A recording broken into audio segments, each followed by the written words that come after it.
ما هذا السلاح السحري الذي ينفتح؟ وجه ميعادنا النهارده مع معلومة جديدة وكمان مفيدة. عمرك سمعت قبل كده عن أواني طهي تقعد معاك مدى الحياة ومن غير ما تبوظ وكمان تبقى آمنة جدا أثناء الاستخدام؟ تعالى بقى أقولك على نوع من الحلل أو الطاسات أغلبنا ما يعرفش فايدتها، وهي الحلل اللي مصنوعة من حديد الزهر.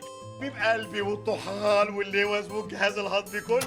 النوع ده من الحلل او الطاسات بتبقى نوعين، نوع بيبقى مش مطلي والنوع التاني بيبقى مطلي، ودي بتبقى موجوده في المحلات وليها اكتر من لون. طب هل النوع ده من الطاسات او الحلل ازاي اقدر اشتريهم من غير ما تبقى مغشوشه؟ اول حاجه بيبقى وزنها تقيل شويه، بكده تعرف انها فعلا مصنوعه من حديد الزهر الاصلي. انما لو لقيتها خفيفه اعرف انها مغشوشه وفيها طبقات من الصلب. كمان سعره بيبقى غالي قوي في القطعه الواحده، فلو لقيته باسعار مخفضه بحجه انه نازل عليه عروض او خصومات اعرف انه مغشوش. طب ايه اهم مميزاته؟ اول واهم حاجه الطبخ البطيء. النوع ده بيسوي الاكل ببطء جدا، وده ينفع قوي لو حبيت تدمس فول او تسوي اكلات محتاجه نار هاديه قوي، او انك تشوي فيها لحوم او فراخ محتاجه تسويه بطيئه، وكمان من غير ما تتلسع منك او تتحرق، ودي ميزه حلوه قوي. كمان يفضل انك تسلق فيها لحوم او فراخ لانها بتساعد انها تخلي الاكل بتاعك ليه طعم مميز، وكمان ان هي بتوزع الحراره بطريقه متساويه وببطء. كمان الحلل دي بيبقى ليها ضمان مده طويله. الطاسات او الحلل دي ممكن يظهر عليها بقع من الصدى، وده عادي جدا انه يحصل، ودي تبقى غالبا في النوع الغير مطلي، وهنا انا لازم اتعامل معاه بحذر قوي. ولكن بمجرد ما اغسلها كويس بسبونشه خشنه تشيل الصدى ده كله، وبعد كده ارجع استخدمها من تاني عادي. وعلشان ما يظهرش الصدى ده معاك، اول ما تشتري الحله او الطاسه الغير مطليه انك اول ما تستخدمها تغسلها على طول وتسيبها تنشف تماما، وبعد كده تمسحها بمنديل فيه زيت، وبكده انت بتعمل طبقه عازله ما بين الحديد والاكسجين، وبالتالي انت بتحافظ عليهم بانه ما يتكونش عليهم بقع صدى